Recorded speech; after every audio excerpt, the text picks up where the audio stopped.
Dan Bung Karno itu selalu melihat segala sesuatunya tuh hal yang positif gitu. Iya.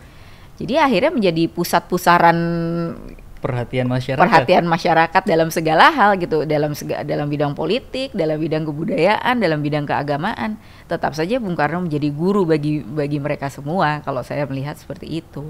Iya, saya cuma takut mereka menjadi generasi yang tidak bisa mau punya keinginan yang kuat gitu. Bung Karno itu tidak pernah berhenti melakukan interaksi politik, dalam artian di sini berkorespondensi dengan tokoh-tokoh pendiri bangsa, dengan tokoh-tokoh politik, dengan tokoh-tokoh agama di dalam pengasingannya. Jadi Bung Karno itu boleh di penjara, boleh diasingkan, boleh diisolasi, tapi jangan sampai pemikiran Bung Karno itu dipenjarakan gitu. Hari ini anak-anak Indonesia, siapapun di dunia ini, semua terkena imbas K-pop, Korean Wave. Benar. Apakah itu hal yang dengan semudah menjentikkan jari Korea bisa melakukan penetrasi? Ini kan politik kebudayaan loh, ya kan? Dia melakukan satu jalan kebudayaan atau politik kebudayaan itu mundur 30 tahun ke belakang. Ada proses panjang yang mereka tanamkan dahulu untuk kemudian mengintervensi kepribadian. Karena mereka tahu apa yang mereka bisa lakukan gitu. Urusan ekonomi pasti kalah sama Jepang, kalah sama Cina gitu kan. Urusan sumber daya apa yang mau dijual kecuali sumber daya manusianya. Benar. Lalu apa yang kemudian mereka bisa lakukan untuk menguasai dunia? Makanya melakukan satu jalan politik kebudayaan.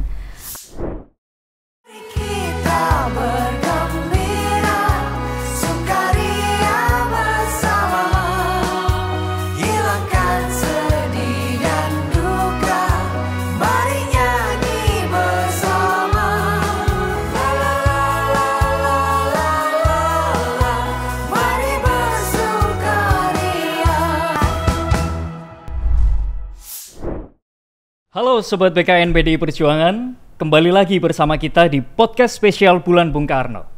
Telah hadir bersama kita di studio podcast BKN PDI Perjuangan, sosok tokoh perempuan yang inspiratif.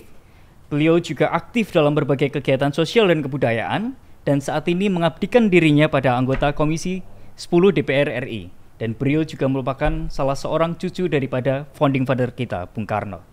Dan beliau adalah Ibu Putih Pramatana Puspaseruni Poundria Nagari Guntur Soekarno Putri, atau yang biasa kita kenal dengan Mbak Putih.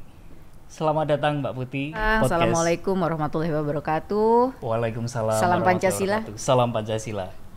Jadi satu kehormatan khusus Mbak Putih bagi saya pribadi maupun bagi teman-teman podcast BKN PDI Perjuangan nih, kita bisa berdiskusi tentang perjalanan Bung Karno langsung dari cucunya. Ya, terima kasih saya sudah diberikan kesempatan juga. Jadi Mbak Putih, gimana kabarnya Mbak Putih? Baik, alhamdulillah. Ya ini kan sudah memasuki bulan Bung Karno ya, tentunya dari kami keluarga juga sudah mulai disibukkan dengan kegiatan-kegiatan yang berkaitan dengan bulan Bung Karno, kemudian juga tugas-tugas dari partai juga seperti itu. Berarti menjelang tahun-tahun politik, kemudian ini juga bulan Bung Karno, ini aktivitasnya padat terus nih. Ya, tapi tentunya juga lebih kepada kontemplasi dan refleksi terkait dengan pemikiran dan ide-ide Bung Karno gitu. Lebih pada pembumian dan juga pengimplementasiannya. Luar biasa. Mbak Putih, kalau kemudian kita berbicara tentang Bung Karno, saya itu teringat satu kalimat beliau, satu kutipan pidato beliau, bahwa perjuangan-perjuangan itu membawa kesulitan-kesulitan. Dan perjuangan yang besar itu tidak hanya sekadar menuntut pengalaman, tetapi juga menuntut keberanian. Nah, kalau kita refleksikan lagi, kemudian ketika kita melihat Bung Karno, itu kan tidak hanya sekadar tentang glorifikasi ketika beliau memproklamasikan kemerdekaan. Betul. Tapi kan ada proses perjalanan panjang sebelumnya, Mbak. Benar. Dan itu tentu penuh dengan tantangan, penuh dengan dinamika. Salah satunya ketika beliau diasingkan di Bengkulu. Ya, karena saya pikir juga perjuangan Bung Karno itu memang tidak kemudian serta-merta goals pada kemerdekaan. Pada kemerdekaan, karena memang itu menjadi satu proses yang saling berkaitan gitu, dari mulai beliau muda, remaja di Surabaya, kemudian juga ketika digodok di Kawah Chandra di mukanya politik di Bandung, lalu kemudian ketika dibuang baik itu di ND, kemudian juga ke Bengkulu dan seterusnya dan seterusnya. Itu menjadi proses pembentukan pemikiran Bung Karno itu sendiri gitu. Dan itulah yang kemudian perlu dimaknai oleh generasi muda sekarang nih Mbak Putih. Iya, bahwa kalau sekarang kan generasi instan ya. Jadi instan. Segala sesuatunya tuh maunya serba instan. Maknanya adalah segala sesuatu untuk mendapatkan hasil terbaik itu harus ada proses. Ada proses, ada perjuangannya, ada dan harus sabar. Harus sabar. Dan tentu harus siap menghadapi apapun situasinya. Benar.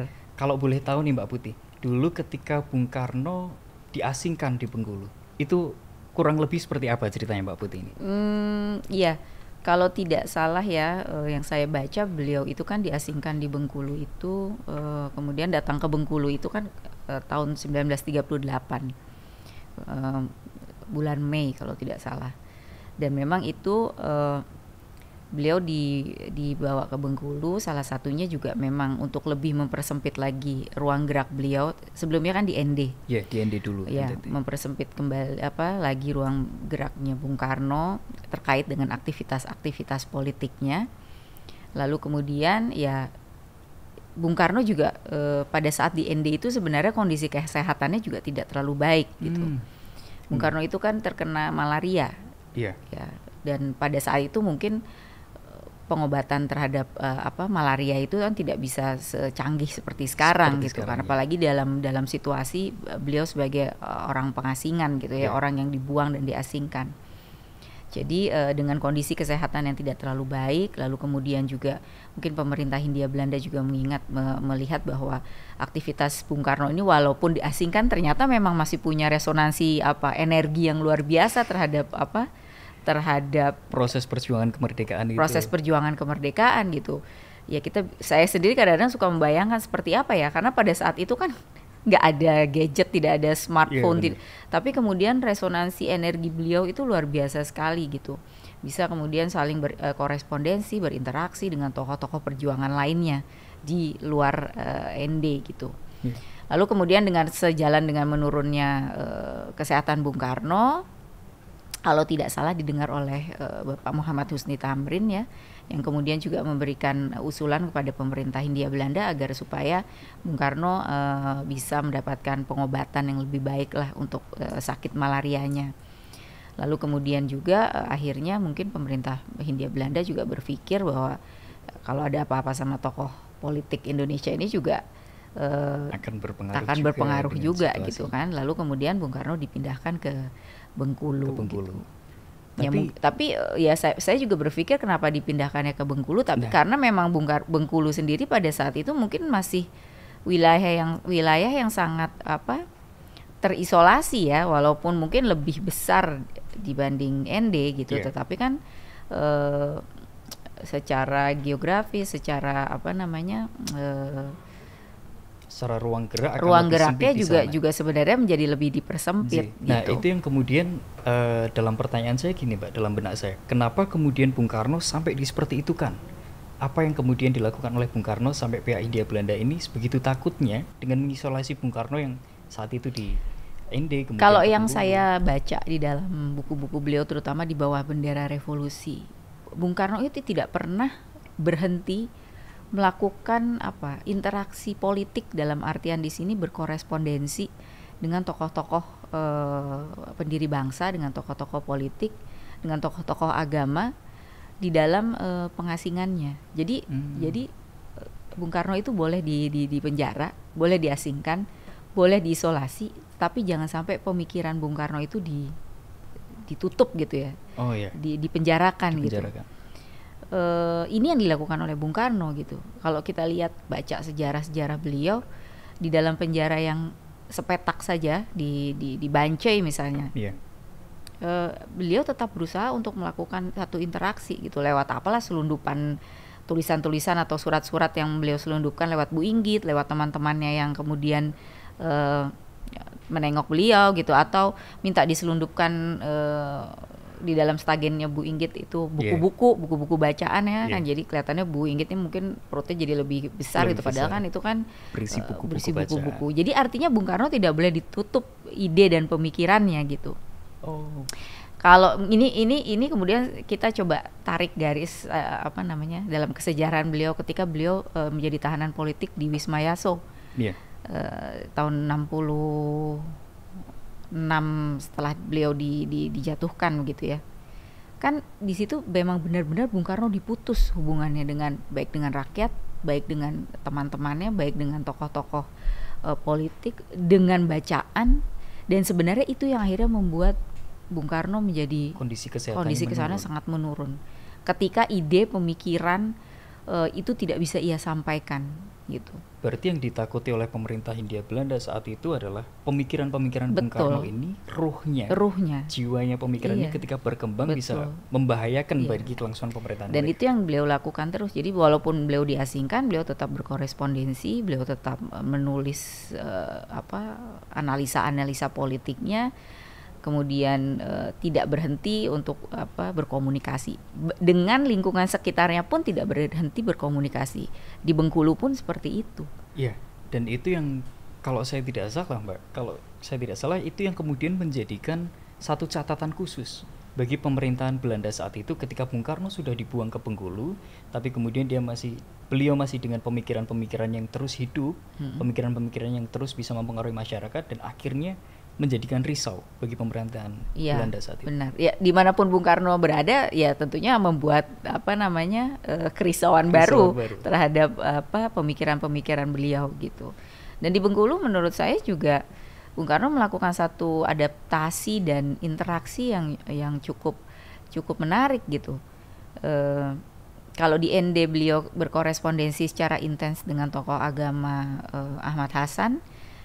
Kalau tidak salah beliau adalah salah satu tokoh Persis ya. Bahkan belajar tentang keislaman itu ketika di ND. Lalu kemudian ketika pindah ke Bengkulu, Bung Karno sebenarnya kan sebagai satu tokoh politik dan situasi Bengkulu juga melihat Bung Karno, oh ini siapa ya gitu. Ada tokoh pergerakan yang dibawa ke kota Bengkulu dalam konteks diasingkan, kan tentunya masyarakat ya ibaratnya itu kan daerah terpencil gitu ya, yang melihat seorang sosok Bung Karno mungkin tidak langsung menjadi akrab gitu. Ada gapnya dulu gitu ya. Maka Bung Karno kemudian berpikir bahwa bagaimana caranya supaya bisa melakukan interaksi sosial dengan masyarakat, walaupun sebagian masyarakat menerima, tapi kan kemudian juga ada yang menentang gitu, yang melihat siapa Bung Karno gitu, mau apa di sini gitu. Ya, yang dilakukan Bung Karno salah satunya adalah dengan jalan kebudayaan itu tadi, dengan membangun grup Tonil Monte Carlo supaya bisa dengan mudah, kan lewat kebudayaan kita lebih mudah ya, lewat seni kita lebih mudah untuk berinteraksi dengan masyarakat secara kulturalnya. Islam masuk ke Indonesia saja itu lewat jalan kebudayaan gitu kan. Dan menurut saya itu merupakan satu hal yang Bung Karno sangat memahami itu gitu. Tapi sebelum ke sana Mbak Putih, kalau tadi kan sempat disebutkan bahwa Bung Karno itu juga ketika di Bengkulu sempat mengalami penolakan juga dari masyarakatnya. Berarti kan kondisi beliau saat itu dibuang oleh Belanda, diisolasi di Bengkulu, di sana pun juga masyarakat sempat menentang atau menolak beliau. Itu kurang lebih gimana itu, Mbak? Ya, kalau saya lihat sih tidak sepenuhnya ya, tapi ada yang kemudian menerima dengan tangan terbuka, karena dianggapnya sebagai tokoh pergerakan yang memang mumpung Bung Karno lagi ada di sini, kita harus mengambil energinya, kita harus belajar tentang ilmu-ilmu yang beliau ketahui, kita harus mendapatkan satu semangat dalam upaya kemerdekaan Indonesia. Tapi ya mungkin ada sebagian masyarakat yang memang lebih konservatif gitu ya, yang melihat Bung Karno sebagai satu tokoh yang membahayakan begitu kan, membawa pembaharuan yang mungkin mereka khawatirkan. Ya, tidak semua masyarakat pada saat itu kan kemudian mempunyai pemikiran yang progresif gitu kan. Benar. Nah, jadi kan ya wajar lah gitu kalau memang ada sedikit beberapa masyarakat yang kemudian melihat ini menjadi satu ancaman misalnya seperti itu. Tapi di dalam perjalanannya ya itu dia, Bung Karno itu kan selalu punya cara, dan Bung Karno itu selalu melihat segala sesuatunya tuh hal yang positif gitu.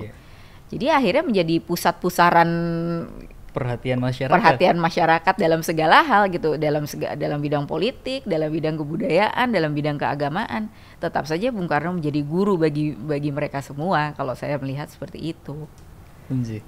Dan berarti kan dari awal mulanya yang diisolasi, kemudian kurang diterima masyarakat, kemudian Bung Karno kan bisa langsung membalikkan keadaan seperti itu, dan benar-benar bisa menjadi satu magnet terbaru di sana bagi masyarakat sekitar. Bahkan Bung Karno itu kan di rumahnya di Bengkulu itu yang sekarang juga masih bisa dilihat ya, karena rumah pengasingan Bung Karno, menurut cerita dari apa yang saya dengar gitu, atau buku-buku yang saya baca, ya rumahnya itu menjadi satu tempat di mana tokoh-tokoh pergerakan yang ada di Bengkulu ya mereka selalu rapat di situ, mereka selalu berkumpul di situ. Bahkan ketika Bung Karno datang ke sana terus membeli rumah mengontrak di rumah itu, kemudian Bu Inggit juga datang ke sana, ya akhirnya ya seperti gimana ya, seperti kalau bahasa Jawanya di tempat jagongan gitu, tempat orang kongko tempat orang gitu, kumpul gitu kan. Ya itu memang tipikalnya Bung Karno gitu, memang beliau senang mengumpulkan tokoh-tokoh gitu. Nah, dalam posisi sebagai tahanan politik yang mendiami satu kota, tahanan kota juga saat itu, Bung Karno dengan ngeyelnya ya Mbak ya, tapi ngeyel dalam artian positif, saat itu tetap terus menggelorakan semangat perjuangan, tetap terus menggelorakan dan juga bahkan menarik simpati dan juga atensi dari masyarakat sekitar. Saat itu intelnya dari pihak Belanda bagaimana itu? Ya saya rasa sih Bung Karno terus diinteli ya, tidak mungkin tidak gitu. Tapi ya Bung Karno kan memang sifatnya ya santai saja gitu, tidak juga menjadi beban gitu. Tapi saya pikir beliau juga punya strategi gitu, karena kegiatan yang dilakukan beliau itu tidak hanya kegiatan politik gitu. Tadi saya sudah katakan bahwa untuk mendapatkan simpati masyarakat, untuk membuat beliau lebih dekat dengan rakyat, beliau membuat grup Tonil Monte Carlo. Mengajarkan budayawan dan seniman di sana untuk melakukan pementasan Tonil tersebut. Lalu kemudian di satu sisi hal yang memang menurut saya itu melakukan interaksi yang dalam tanda kutip tidak kemudian menjadi berbahaya bagi kaum penjajah, bagi pemerintah Hindia Belanda, adalah kemudian Bung Karno membuka hubungan yang cukup baik dan intens, dan bahkan menjadi seorang guru, bahkan menjadi anggota dari organisasi keagamaan Muhammadiyah di Bengkulu, karena kebetulan juga salah satu tokoh agama atau tokoh Muhammadiyah di Bengkulu itu adalah ayah dari Ibu Fatmawati Soekarno, yaitu Bapak Hasanuddin. Pak Hasanuddin itu adalah salah satu pengurus ya, ketua Muhammadiyah di Bengkulu, tokoh juga, seorang pengajar, seorang guru. Lalu kemudian juga dari situlah hubungan interaksi perkenalan Bung Karno dengan Pak Hasanuddin, yang kemudian ya berlanjut dengan perkenalan dengan Ibu Fatmawati.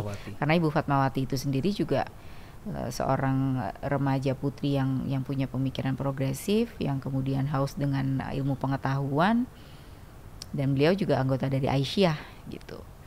Jadi di satu sisi jalan kebudayaan Bung Karno lakukan, tapi di satu sisi lain juga Bung Karno punya ketertarikan dan bahkan diajak untuk menjadi pengajar di Muhammadiyah itu sendiri. Kalau tidak salah diangkat jadi ketua majelis pengajaran majelis pengajaran Muhammadiyah di Bengkulu dan menjadi guru lah ya Bung Karno mengajar gitu. Nah, ini menarik, berarti kan ada satu fase persoalan Bung Karno yang saat itu beliau tidak hanya berjuang dalam arti yang orang-orang ketahui, tapi juga beliau juga sempat menjadi guru agama. Betul. Guru agama, dan itu pun di Bengkulu dalam proses pengasingan. Karena saya pikir orang banyak belum tahu ya bahwa Bung Karno itu sejak remaja sangat dekat dengan tokoh-tokoh dan punya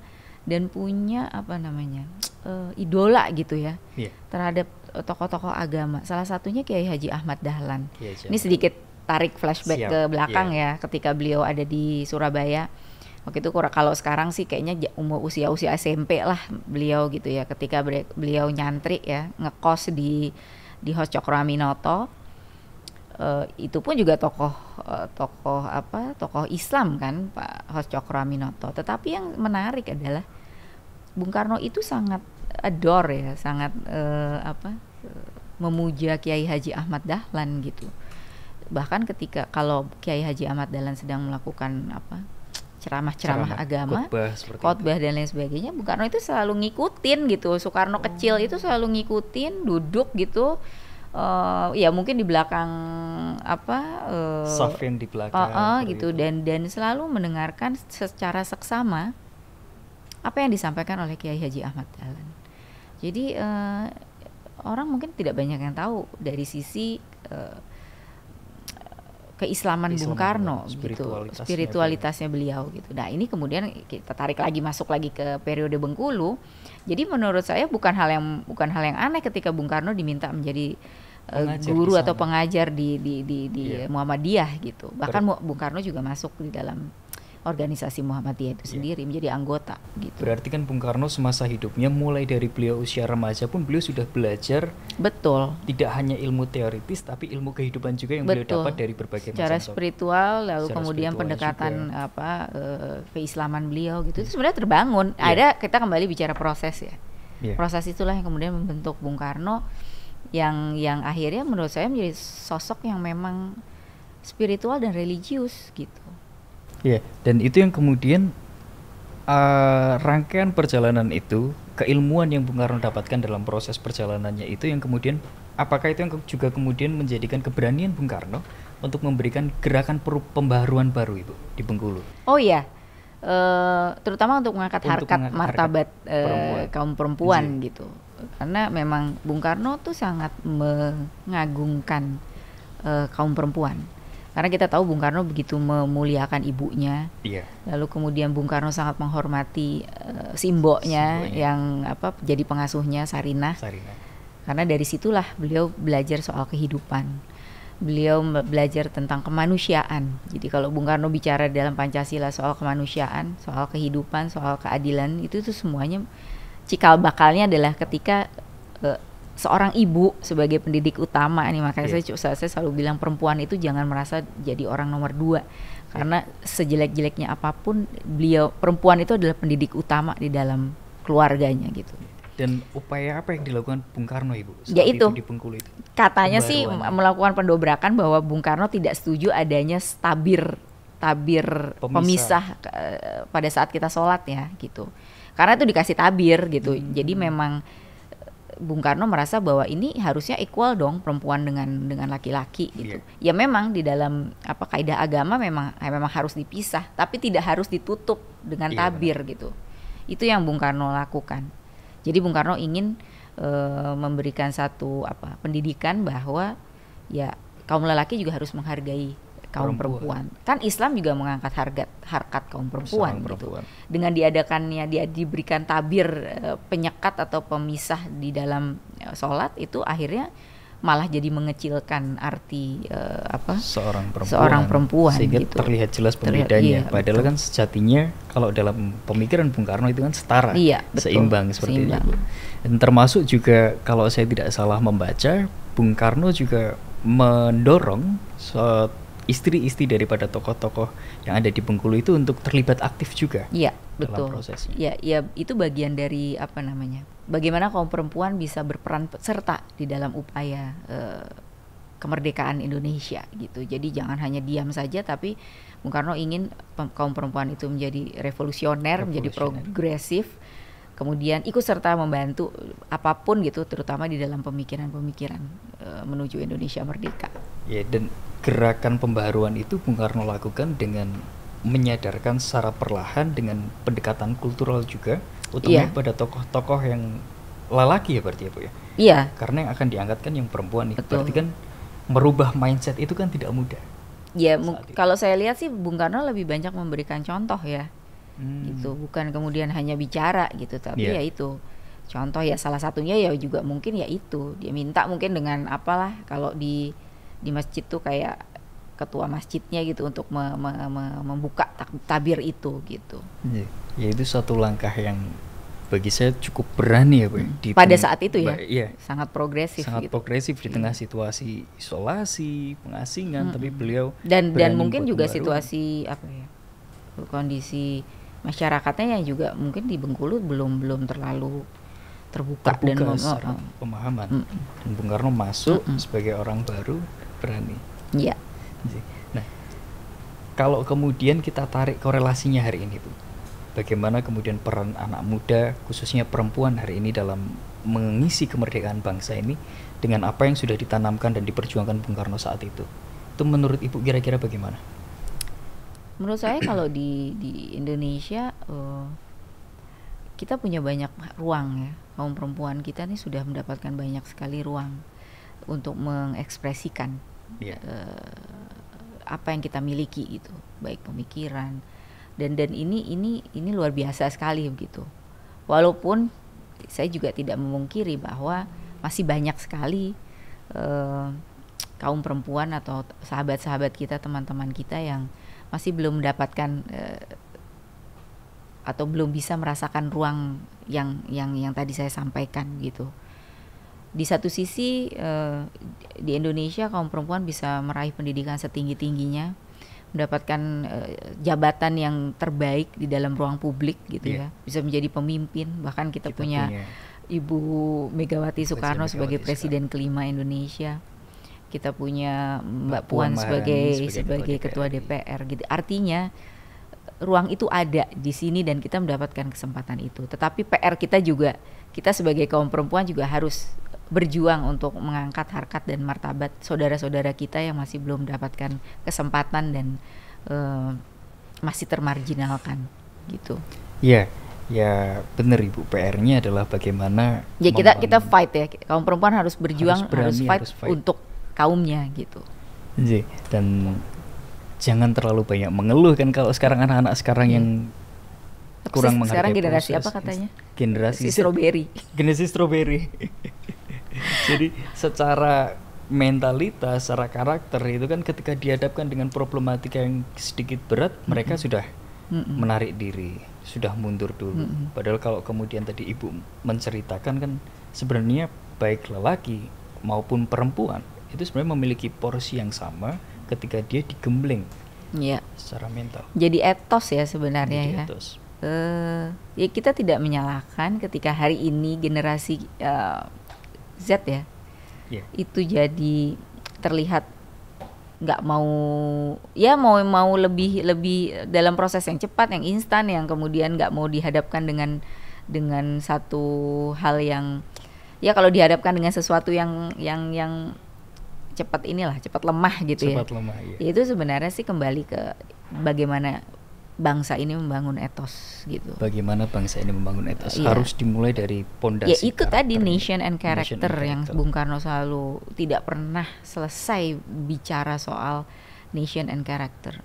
Nation and character. Ya cita-citanya kan, mimpi besarnya adalah kita menjadi bangsa yang punya kekuatan karakter dan kekuatan etos di dalam membangun bangsa ini gitu, yang tidak menjadi bangsa yang lemah gitu, bangsa tempe kata Bung Karno. Bangsa tempe, ya. Nah kalau ini Mbak Putih sebagai seorang ibu juga yang memiliki anak, ketika memandang generasi sekarang yang tadi Mbak sampaikan generasi strawberry itu, apa yang muncul, kekhawatiran apa yang ada dalam benak Mbak Putih melihat generasi itu seperti ini? Iya, saya cuma takut mereka menjadi generasi yang tidak bisa mau punya keinginan yang kuat gitu. Jadi ya kalau bisa nggak usah lewat proses yang panjang ya, kenapa enggak? Takutnya gitu. Seperti itu ya. Tapi kan dari sisi takutnya malah menjadi negatif gitu. Tetapi kan tentunya ya itu tadi, peran keluarga menurut saya sangat penting untuk membangun itu. Jadi kalau kita mau bicara supaya anak-anak muda ini bisa menjadi generasi yang tangguh, yang punya satu kedisiplinan, yang punya satu kekuatan gitu, yang punya satu keinginan gitu, kembali lagi ke keluarga gitu. Keluarga itulah sebenarnya yang membangun sifat dan pribadi dari anak-anak muda kita. Luar biasa sekali Ibu. Kalau kita kaitkan kemudian anak muda dengan kalau Bung Karno di Bengkulu, berarti kan sentuhan kepada anak muda itu kan melalui mengakuisisi Monte Carlo dan lain sebagainya. Apakah itu masih relevan Ibu? Nafas-nafas kebudayaan itu menjadi satu instrumen dalam mendidik generasi-generasi muda sekarang? Saya pikir justru kebudayaan itu menjadi soft power buat Indonesia gitu. Kebudayaan menjadi soft power. Iya, karena kita tahu Trisakti Bung Karno ya. Iya. Selain bicara soal kedaulatan politik, kemandirian ekonomi, Bung Karno bilang berkepribadian dalam kebudayaan. Politik kebudayaan itu menjadi sangat penting dalam membangun Indonesia. Kita tahu itu lagu Indonesia Raya, bangunlah badannya, bangunlah jiwanya. Bangunlah badannya itu dalam artian membangun fisik, sarana prasarana, kemudian pembangunan fisik lah yang kita bisa lihat. Yang kita lihat bahwa Indonesia sebagai negara ingin menjadi negara maju, infrastruktur dan lain sebagainya. Tapi jiwa itu kan dibangun lewat apa? Lewat kebudayaan. Kebudayaan itu bukan kita bicara soal tari menari, menyanyi dan lain sebagainya. Payung besar kebudayaan kita itu adalah Pancasila. Menjadi nilai itu yang menjadi penting di dalam pembangunan Indonesia. Gitu. Politik kebudayaan itu, jalan politik kebudayaan itu kita nggak punya, gitu. Saya bicara sekarang soal hari ini anak-anak Indonesia, siapapun di dunia ini semua terkena imbas K-pop, Korean Wave. Benar. Apakah itu hal yang dengan semudah menjentikkan jari Korea bisa melakukan penetrasi? Ini kan politik kebudayaan loh, ya kan? Dia melakukan satu jalan kebudayaan atau politik kebudayaan itu mundur 30 tahun ke belakang. Ada proses panjang yang mereka tanamkan dahulu untuk kemudian mengintervensi kepribadian. Karena mereka tahu apa yang mereka bisa lakukan gitu. Urusan ekonomi pasti kalah sama Jepang, kalah sama Cina gitu kan. Urusan sumber daya apa yang mau dijual kecuali sumber daya manusianya. Lalu apa yang kemudian mereka bisa lakukan untuk menguasai dunia? Makanya melakukan satu jalan politik kebudayaan. Ada platform, ada blueprint kebudayaan yang mereka lakukan yang hari ini kita lihat bahwa ternyata dengan kebudayaan secara ekonomi dunia bisa dikuasai. Bisa dikuasai. Nah, jadi kalau kita bicara lagi soal pemikiran Bung Karno dalam konteks modernisasi, ini yang harus dilakukan. Bicara soal nation character, ini yang harus dilakukan melalui jalan politik kebudayaan. Pemerintah harus punya political will, membuat platform, membuat blueprint jalan kebudayaan Indonesia. Kita mau kemana? Mau ganti presiden kah? Mau ganti pemerintahan kah? Mau ganti menteri? Gak pernah berubah, tapi sampai titik ini ada satu konsep besar yang harus disepakati bersama. Harus ada konsep besar sampai itu mencapai terkait tujuannya. Dengan kebudayaan, terkait dengan khususnya payung besar kebudayaan, terkait dengan Pancasila itu sendiri. Dan sebenarnya kalau kita mau menggali lebih dalam, mau meresapi lebih dalam, kita tidak kekurangan tentang kebudayaan itu. Pertanyaannya adalah anak muda sekarang mau atau tidak? Pertanyaannya bukan anak muda mau atau tidak. Anak muda itu semua menurut saya sudah siap melakukan itu. Tapi kan nggak bisa dilakukan sendiri. Harus ada ekosistem yang membangun itu. Harus ada kerja bersama gitu. Baik dari pemerintah. Pemerintah harus punya political will. Jangan bicara, kalau kita bicara soal kebudayaan hanya kemudian dilihat sebelah mata dong gitu. Harus ada political will. Harus ada, ya itu tadi, punya blueprint kebudayaan, punya pemikiran jalan kebudayaan kita mau seperti apa. Yang akhirnya membentuk karakter bangsa ini, yang akhirnya kemudian ini bisa memberikan penghidupan buat Indonesia. Yang bisa kemudian memberikan nilai ekonomi. Ya hari gini kan ngomongnya seperti itu gitu, bener, untuk Indonesia. Yang kemudian orang-orang yang berada di dalam itu bisa maju, bisa hidup gitu. Sekarang aja kan seniman-seniman kembang kempis, coba aja kamu lihat di daerah gitu. Benar. Berarti kan harus ada peran sertanya juga ketika proses ini sudah akan dilaksanakan, blueprint sudah dibuat, berarti harus anak mudanya tinggal diambil untuk apa? Untuk dari sisi kreativitas, inovasi, bagaimana kemudian mengemas, salah satunya adalah tarian, musik, seni-seni pertunjukan itu menjadi sesuatu yang enak ditonton gitu ya. Dalam segala hal gitu kan. yang bisa kemudian dibawa ke dunia internasional, yang kemudian dunia internasional bisa kayak sekarang, kayak kemarin tuh Suga mau datang ke sini aja war tiketnya Rame. gila-gilaan, 10 menit udah habis gitu. Benar-benar. Kita kan punya mimpi Benar. Siapalah gitu penyanyi Indonesia bisa seperti itu di dunia internasional. Mengembangkan budaya bangsa kita bahkan sampai ke taraf yang lebih Betul. tinggi, dan itu menjadi satu identitas dan juga kekuatan baik secara ekonomi maupun upaya-upaya yang lain. Iya, Indonesian Wave gitu kan. Indonesian Wave. I Wave gitu. Luar biasa sekali Mbak Putih ini, bahwa kita dapat mengambil satu pelajaran dengan nafas kebudayaan pun perjuangan kemerdekaan bangsa ataupun perjuangan dalam mengisi kemerdekaan bangsa ini akan lebih tepat sasaran dan akan lebih menyasar.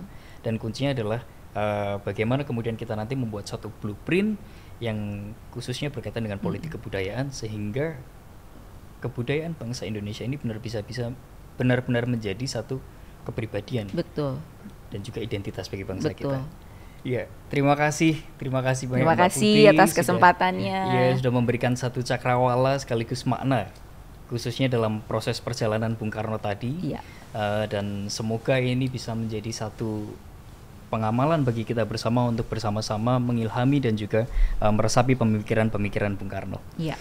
Dan buat Mbak Putih, sehat selalu. Terima kasih. Semangat selalu dalam membangun Indonesia, membangun kebudayaan kita. Tetap mengambil api perjuangan Bung Karno. Tetap mengambil api perjuangan Bung Karno, nam tak kunjung padam. Yang tak kunjung padam. Iya. Seperti kecantikan Mbak Putih ini yang tidak kunjung Terima padam. kasih.